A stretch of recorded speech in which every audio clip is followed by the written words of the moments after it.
Во нашиот план за живот во Македонија посебно место има програмата за поддршка на лицата со посебни потреби, особено на децата со посебни потреби. Една држава не може да се нарекува ниту хумана, ниту солидарна, ако не обезбеди шанса за децата со посебни потреби. Затоа ќе го менуваме системот и ќе почнеме уште од најрана возраст. На децата кои што припаѓаат на предучилишното образование, а се со посебни потреби, ќе им овозможиме шанса да бидат вклучени во предучилишното образование. Но тоа нема да го направиме аматерски, како што во многу градинки денеска се случува, туку ќе обезбедиме навистина специјални едукатори, кои што ќе го овозможат овој инклузивен пристап и во полза на сите деца и во полза на децата со посебни потреби. Во центрите низ Македонија ќе отвориме центри за ран детски развој, каде што децата со посебни потреби уште од најрана возраст ќе можат да ги развиваат своите способности, ќе можат да ги градат своите способности и ќе можат да дадат практично свој максимум. За тие центри со ран детски развој ќе обезбедиме специјална поддршка, обучени професионални едукатори, а со тоа ќе им дадеме шанса и на родителите да обезбедат подобри услови за работа, подобри услови за живот на своите деца. Денеска во Македонија средствата кои што се наменети на поддршка, за поддршка на децата со посебни потреби, навистина се срамни, како што можевте денеска да чуете и од прва рака.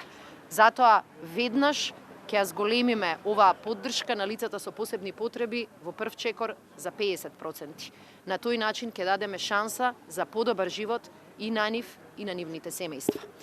Ќе менуваме и голем дел од регулативата која што се однесува на оценка на способностите на децата со посебни потреби.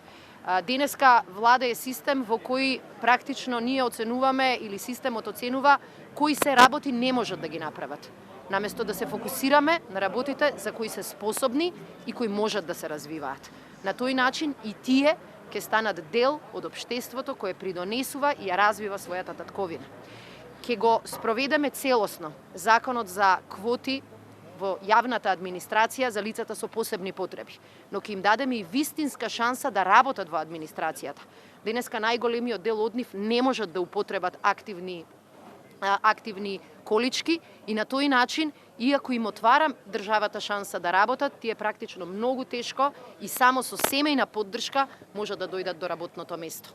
Ќе воведеме шанси и за лицата со тешка и најтешка попреченост да добијат посебни додатоци и на тој начин ќе им овозможиме и на нивните семејства да обезбедат подобри услови за работа. Една држава може да се нарече хумана, социјална и солидарна само ако обезбеди сигурна поддршка на оние кои што се најслаби.